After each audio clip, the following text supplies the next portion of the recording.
if I truly have a desire to stop being sad and mad and angry, to not allow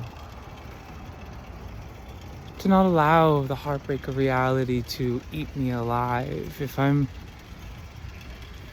to really enjoy my time here on earth in a meaningful way that feels conscious, that feels like I'm treading lightly on all species, I don't want to have a good time here if it has to come at the cost of other people. I don't want to have a good time here if it has to come at the cost of cows. I don't want to have a good time here if it comes at the cost of my consciousness, because my consciousness is connected to my soul. And in 2008, I made a vow that I would stop propping up a savage system that was aimed from the start to destroy the majority of us, to take away the best years of our time, our energy. In 2008, when the world stopped making sense and I resigned from inner city high school teacher in New York, I made a vow then that I couldn't, and I haven't paid taxes in 15 years. It's something that I neither take pride in nor am ashamed of. It just is. It is what was necessary in order to stop the machine and understand what's going on. In order to observe the blazing house, the house that's on fire, you have to get outside of it. And most people are stuck inside of the fire, and they're being suffocated, and they don't even know it. They're being suffocated because the rent's going to keep getting higher, and the food's going to keep getting more expensive, and the war budgets are going to keep getting bigger. Biden just asked for $70 billion more to give to Israel to fight a war they started. Not Israel, the West. Corporate capitalism. All of the weapons that Hamas and everyone, all of the weapons that everyone's using around the world are all coming from a few sources. Lockheed Martin, I'm looking at you. The US government is addicted to war. It's only known 17 years of peace since its founding. I don't want to get into a big long story about it. See, this is what happens. I get all worked up and angry because it's also by design. And so now the thing becomes, okay, it's all by design. You got to lay out all your truths. You got to lay it all out so that you can move on. You got to say, look, I see it all. We see what you've done. It's all there. I'm not going to talk about it anymore. What I am going to do is honor that. It's all by design. We can design the future. People are designing the future. Right now, people are designing the future, and I want to be part of what's designing. I am part of what's designing the future. We all are. We are irrevocably a part of everything. We are irrevocably a part of everything. And I want to enjoy. I want others to enjoy this life. I want to enjoy this life. I want others to enjoy this life. Whether you're Jewish or Palestinian, black, white, gay, straight, rich, or poor, Republican, Democrat, all of these binary wars are literally killing us. They are literally killing us. If we got rid of binary wars, guess what? Without another, right? Without its opposite. What if we could get rid of death? What if we could all become immortal? What if we could all become immortal here in this life? Not waiting around for some Jesus coupon, not waiting around for some Christ coupon you can never apply. Ooh, see? That was a joke or something that I've been writing and I keep re-saying, and I just hit a pothole when that happened. Okay. Yeah, because it's division. The universe is not into division, BB. The universe is into understanding its own single rippling chord progression of infinity. The universe is not interested in division. And so, however this is going to be said, by whoever is going to say it, at some point, if we're going to get to heaven on earth, if we're going to get to that utopia we're all looking for, which we can get to. But that means every single heart on planet Earth has to believe and be dedicated in oneness. We have to see Earth from space, basically. We have to get out of ourselves. We have to collectively get out of ourselves and actually witness reality from a fifth dimension, outside of time, outside of space, outside of our to-do lists or our fears or any of it. And this is what meditation does, this is what yoga does, this is what drugs do, this is what art does, this is what bike rides do. They allow us to get out of beta, which is that perpetual go mode, that like flight or fight response, that thing that allows us to give 8, 10, 12 hours a day of our lives to work. And then the landlord might take, for some people it's 50% of their paycheck, which is fucking insane to me, right? If you're 50% of your paycheck, I'm getting all sorts of distracted. Is it distraction? It's certainly not a retraction.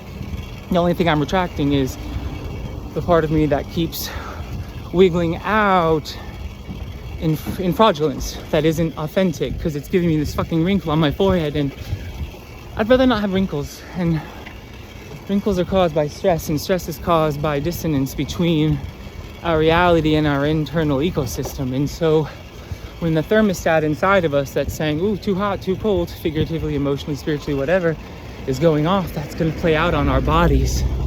That's going to play out on our bodies. And so our addiction to food, for example, is playing out on our bodies. Our addiction to worry is playing out on our bodies, on our faces. We are all addicts. To be alive is to be addicted. This is a sensory plane. I know this is a lot to comprehend, but to be alive is to be addicted, because you have a constant need for more. By default, you need air to breathe. You need more, more, more, more, more, more. In, out. In, out. In, out. By default, we need more. Earth is a place of more. So that has to be accepted. Radical acceptance of our need for more. The question becomes more what? The question becomes more what? What can we collectively addict to that is maybe more interesting than racism and sexism and arguing about abortion rights? What can we addict to that costs $1 trillion a year that isn't a defense budget? What can we get ourselves to addict to? The breath in our chest. Radical self-care.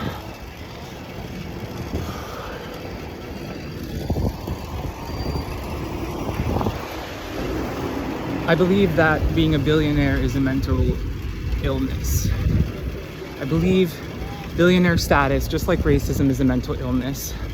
And we can alter our algorithms, right? We can alter our chromosomes. We can tweak the math, right? Look, now I'm a 60-year-old with a fucking mohawk, right? We know that. We can tinker with the algorithms of the universe. That's what science is all about. And so we can hack ourselves. Even saying that, for some people, would probably just, the word hack ourselves would just send shivers up and down some people, right? Because we hear all these words. Can you imagine? Some people are doing everything in their power to hack themselves, and they're being rewarded for it handsomely on this earth plane. And so the question is, can we tap into the Taylor Swifts and the Beyoncés and the Lady Gagas and the RuPauls of the world? Can we get them to see running for office as the ultimate piece of performance art, that it is the ultimate pop art thing to do, is for all the people who have massive followings to run for office, and we take it back? What could Beyonce and Taylor Swift and RuPaul and Lady Gaga, what could Oprah, what could they do with $20 trillion a year in US government tax money? I have a feeling we wouldn't be using so many fucking bombs. Look, capitalism got us to where we are, make no mistake. We are not in the jungle slaying each other anymore.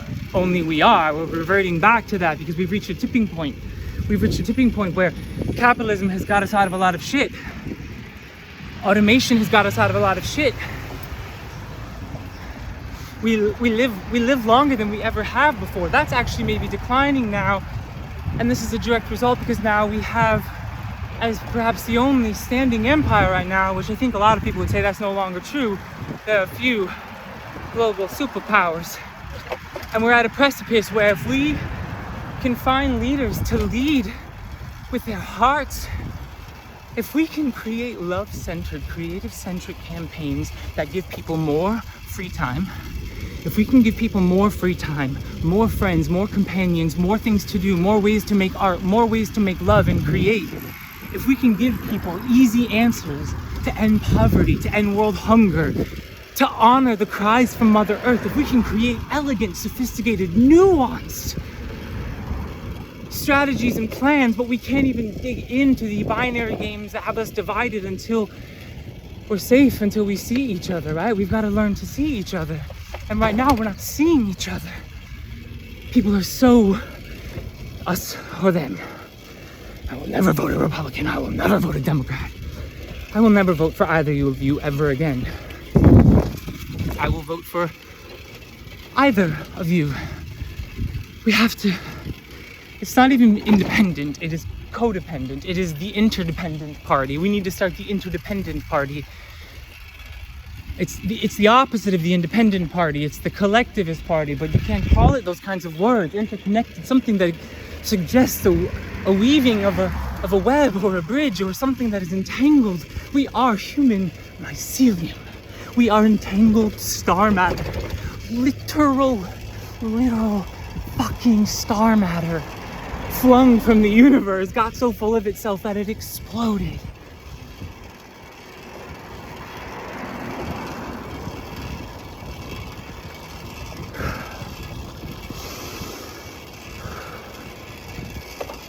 When you come to know how beautiful life can be, when you set it all down, every ounce of conditioning, every ounce of must, every ounce of to-do, every rule, every protocol, every assumption that was ever made, every ounce of propaganda that was pumped into us since the womb, pre-womb, into our ancestors.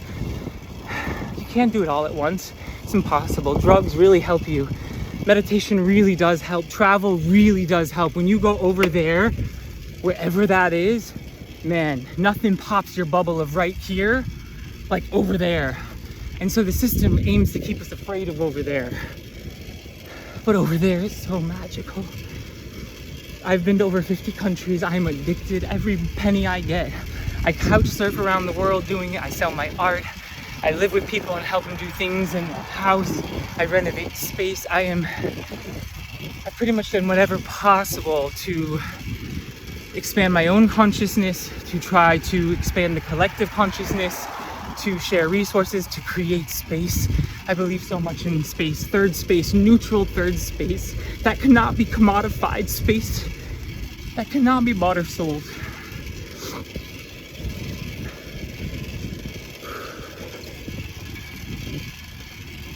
And that's why Ann Arbor makes me so sad, because it is going in such a weird direction.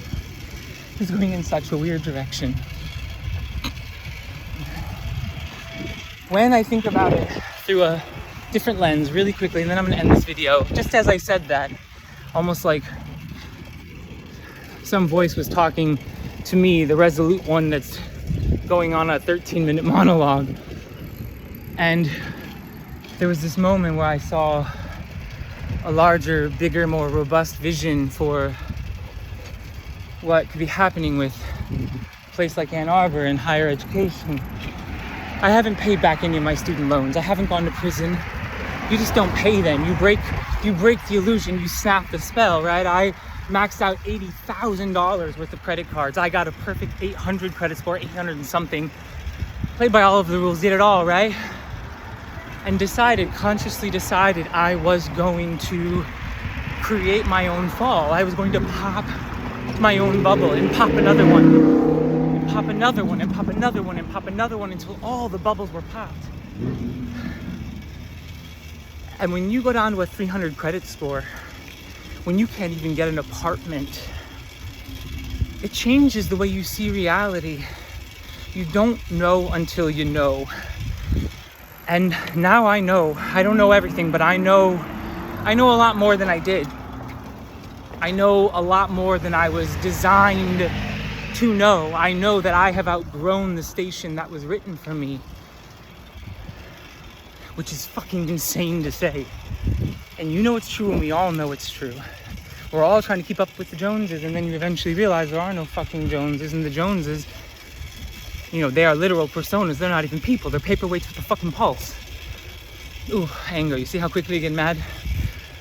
What am I proposing? Let me end this. I'm gonna give myself 30 seconds. I'm proposing an abrupt heel kick. Let me not be bald. Let me try to soften my face so that my words can be more heard. For this last little nibble, I'm suggesting a swift heel turn from survival to love. This is a call to unify the tribes. Love is the uniform of our revelation for our creative nonviolent revolution. This is a campaign for free silent discos. This is a campaign for free hula hooping contests. This is a free campaign for art supplies for all by birthright. This is a campaign by the Interdependent Party, the Purple Party, whatever party we're gonna call it. The People Party, which can't be the People Party because the People Party decided to be fucking insane. It can't be a party, it can't be a cult, there is no fucking guru. I don't even want to run. I don't want to run, but if we don't see that we're not meant to be ruled, and mayors are kings, bro. Principals are kings. Anytime there's a fucking bosses are kings, landlords are kings. We didn't outgrow the kings, we just renamed them. We branded them differently, and thank you so much. I love your skirt. Oh, we've just rebranded them. We've just rebranded them. And called it free will and called it the open market. But guess what? You're as free as the products that are being sold to you. But freedom is possible. There is a path towards our own salvation. And it is an inside job. No one can do it for you. No one can unpack us for ourselves except ourselves. And I learned that the hard way. Not the hard way, I had to learn it. I spent years as a life coach, a wellness coach, a personal trainer. I used to be 20 pounds heavier than this when I would eat a lot of meat. And I would take clients to Hawaii, one client to Hawaii for 2 months. We lived on his land and we just got in the dirt. We listened to podcasts. We did projects around the house. We meditated, we did yoga. You know, he left his $1 million San Francisco job behind and came on retreat. And I remember it was Easter and he couldn't tell me Happy Easter because, you know, his religion, and he couldn't get up and do the things he wanted to do after a few days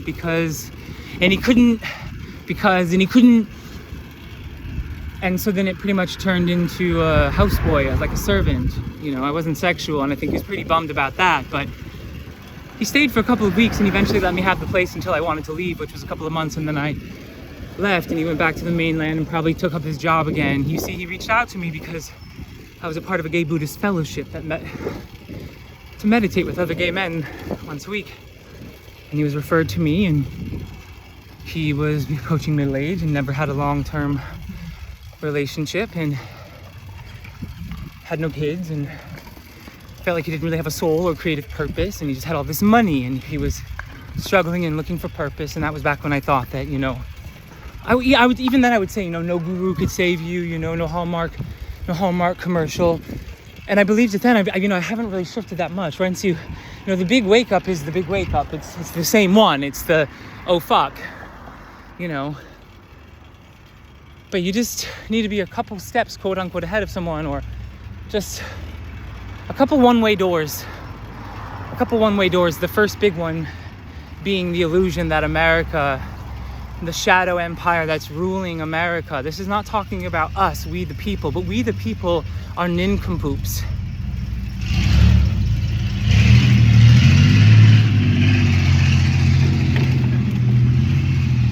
We the people are nincompoops. And I say that with the most love and affection I could possibly muster. We're a little milk toast, a little soft, a little lost in the mind, if you know what I mean. We've kind of regressed past an age of enlightenment now to kind of like a mindless consumption space where